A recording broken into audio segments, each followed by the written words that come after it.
everyone. Welcome to Boujee Pops Retirement Life. Today's topic is going to be traveling in retirement. Is it a budget buster or is it possible? Well, it's very possible. You know, you just have to be conscious of what you're going to spend and what you're going to do. True. What we like to do is, if it's going to be a big trip, we try to plan it at least 2 years out. So we have time for the money to shop around to get the best deals we can. A lot of times what we'll do is, if we're going to take a big trip in a year, it's either the only trip we take that year, or maybe we do something very small. Or another option would be not do a big trip, and we would just do like a couple of overnighters or 2-nighters. Sometimes we've gone to Baltimore, Washington, D.C., Cape May, New Jersey, and had like a wonderful time, just an extended weekend. Yep.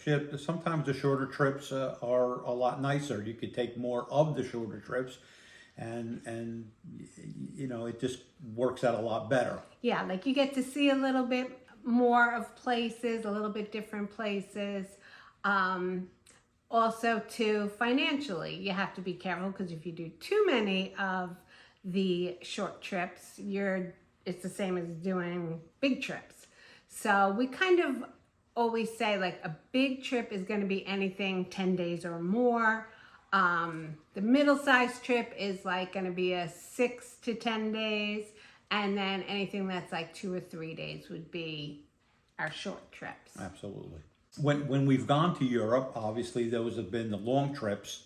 And expensive trips. And the expensive trips. So most of those are the 1 year trips, the once a year trips. And there's been times where we've taken two, a long trip to Europe and then a short cruise or something like that. But for the most part, it is the way, we do the one long trip or a few short trips in whatever year. And financially, everybody's different, what everybody can afford. We've traveled with family members and with friends.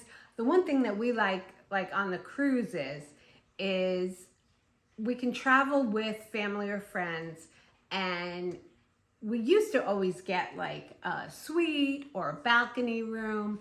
And now we go more for the ocean view, inside cabin, because we found that we'd rather go for a longer cruise than have a nicer room.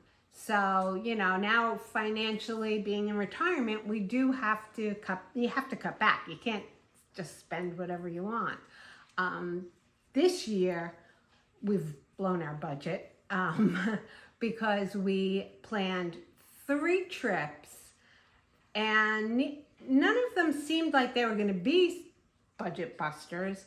But one trip, we went with our daughter and her husband and 2 children. We went to Disney World, and we just kind of went along for the ride. So we didn't do a lot of the planning. It was mostly our daughter and her husband.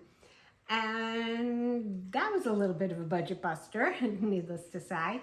Disney can be very expensive. And then we are going on a cruise at the end of this month. And that one was, of the 3, that was the least expensive, but that was the one we planned the whole thing. It's just the 2 of us going. We planned it all out. We're very cautious on the budget. And then in the fall, we're going down to Key West with family members, and again, we didn't really do the planning, and so this budget's a little bit higher than what we would like to spend. Right, absolutely, yep. Key West can be very expensive, as Disney World can be. One of the things that we do find is the cruises are, kind of budget friendly.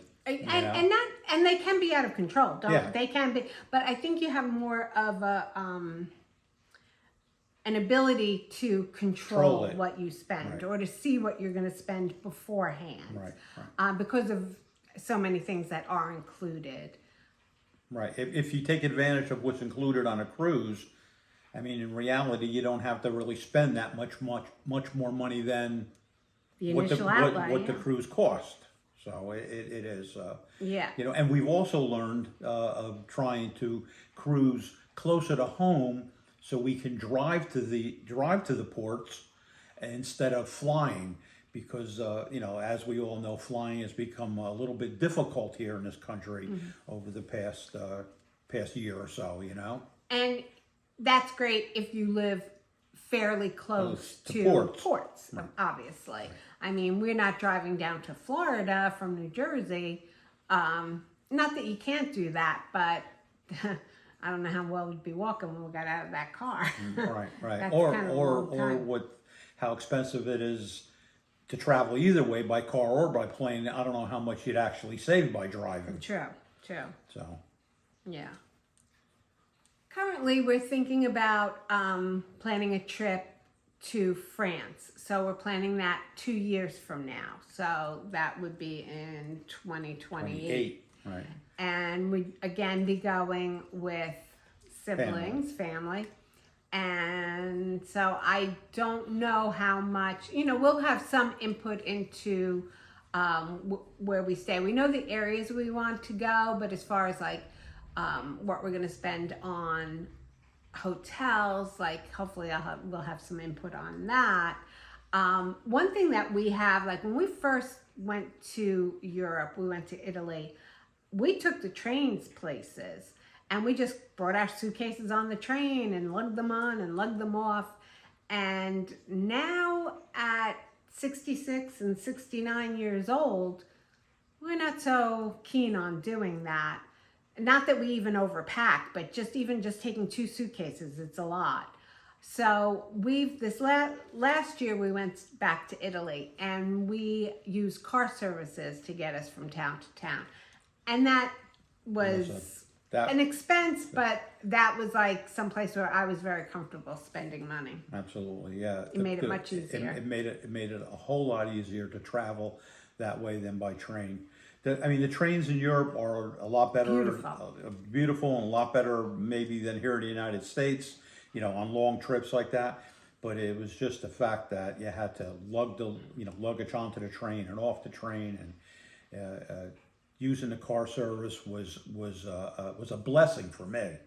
Yeah, definitely. It was really nice. And you know, and we did use trains. Like we took a train ride from Florence to Venice.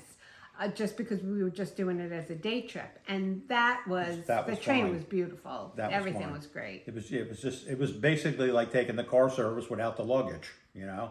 I mean, but it's you know, dragging your bags on board those trains is crazy.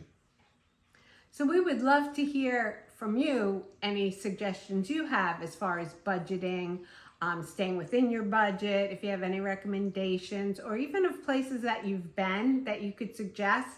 We would love to hear about them. So please leave a comment below. Also, we'd really appreciate if you would support our channel and like and subscribe to us and be a part of our community. Yeah, absolutely. Well, join us again on Boujee and Pops Retirement Life. Take care. Bye-bye.